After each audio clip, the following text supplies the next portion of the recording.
बहुत पुरानी बात है। एक जंगल में दो पक्के दोस्त रहते थे। एक था हिरन और दूसरा था ऊंट। हिरन काफी चालाक था और ऊंट सीधा सा। ये दोनों दोस्त घंटों नदी के पास बैठकर अपना सुख दुख बांटते थे। दिन गुजरते गए और उनकी दोस्ती गहरी होती गई। एक दिन किसी ने हिरन को बताया कि पास के खेत में पके हुए तरबूज है। यह सुनते ही हिरन का मन ललचा गया, लेकिन वो खेत नदी के उस पार था। अब नदी को पार करके खेत तक पहुंचना उसके लिए मुश्किल था।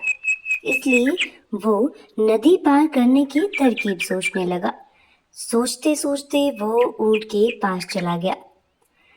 ऊंट ने दिन के समय में हिरन को देखकर पूछा, मित्र, तुम यहाँ कैसे? हम तो शाम को नदी के किनारे मिलने वाले थे।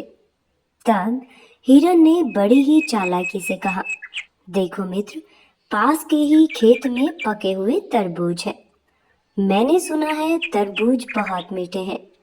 तुम उन्हें खाकर खुश हो जाओगे, इसलिए तुम्हें बताने चला आया। ऊंट को तरबूज काफी पसंद था।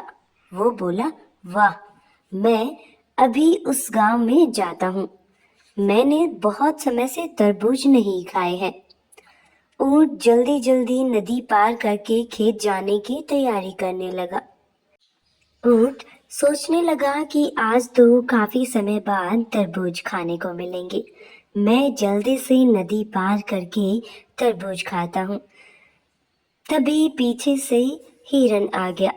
हिरन ने कहा, दोस्त, तरबूज मुझे भी अच्छे लगते हैं, लेकिन मुझे तैरना नहीं आता। तुम तरबूज खा लोगे तो मुझे ऐसा लगेगा कि मैंने भी खा लिए।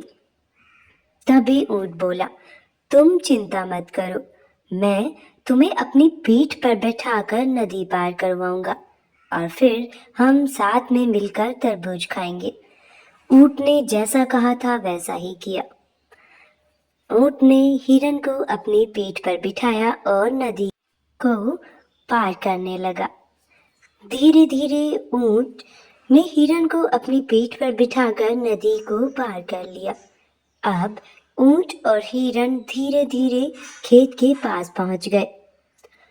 खेत में पहुंचकर हिरन ने मन भरकर तरबूज खाए और उसका मन बहुत खुश हो गया। खुशी के मारे वो जोर जोर से आवाजें निकालने लगा। तभी ऊंट ने कहा, तुम शोर मत मचाओ, लेकिन वो नहीं माना।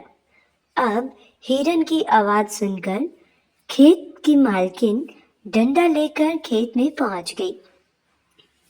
चूंकि हिरन चालाक था, इसलिए वह जल्दी से जाकर पेड़ के पीछे छिप गया। अब ऊंट का शरीर बड़ा था, इसलिए वो छुप नहीं पाया। खेत की मालकिन ने गुस्से के मारे ऊंट के ऊपर डंडे से बहुत जोर से वार किया। हिरन पेड़ के पीछे जाके छुप गया, परंतु उसकी सजा ऊंट को मिली। काफी मार खाने के बाद किसी तरह ऊंट अपनी जान बचाता हुआ खेत के बाहर निकल गया। तभी वहां पर पेड़ के पीछे छुपा हुआ हिरन बाहर आ गया। हिरन को देखकर ऊंट ने गुस्से में पूछा, तुम इस तरह से जोर से क्यों चिल्ला रहे थे? हिरन ने कहा कि मुझे खाने के बाद जोर से चिल्लाने की आदत है। मेरा खाना तभी पचता है। ऐसा सुनकर ऊंट को बहुत गुस्सा आया। फिर वो चुपचाप नदी की ओर बढ़ने लगा। नदी के पास पहुंचकर उसने हिरन को अपनी पीठ पर बिठा लिया। इधर ऊंट को मार पड़ी थी, इसके लिए हिरन मन ही मन बहुत खुश हो रहा था। उधर ऊंट ने नदी को पार करना शुरू किया, परंतु जैसे ही ऊंट नदी के बीच में पहुंचा, ऊंट ने नदी में डुबकी लगाने शुरू कर दी। कभी ऊंट बैठता तो कभी खड़ा होने लगता, कभी इधर गिरता तो कभी उधर गिरता। ऐसा देखकर हिरन डर गया और ऊंट से कहने लगा, यह क्या कर रहे हो? अब ऊंट ने गुस्से में कहा, मुझे कुछ खाने के बाद उसे हजम करने के लिए नदी में डुबकी लगानी पड़ती है। अब हिरन को समझ आ गया था कि ऊंट उसके किए का बदला ले रहा है। बहुत मुश्किल से हिरन पानी से अपनी जान बचाकर नदी किनारे पहुंचा।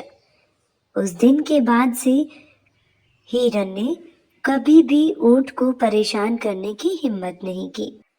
ऊंट और हिरन की कहानी से हमें यह शिक्षा मिलती है कि हमें कभी भी चालाकी नहीं करनी चाहिए, क्योंकि अपनी करनी हमेशा खुद पर भारी पड़ जाती है। जो जैसा करता है उसे वैसा ही भरना पड़ता है। ऐसी ही बेहतरीन कहानियों के लिए आप हमसे जुड़ जाएं। हमारे चैनल को जरूर सब्सक्राइब करें।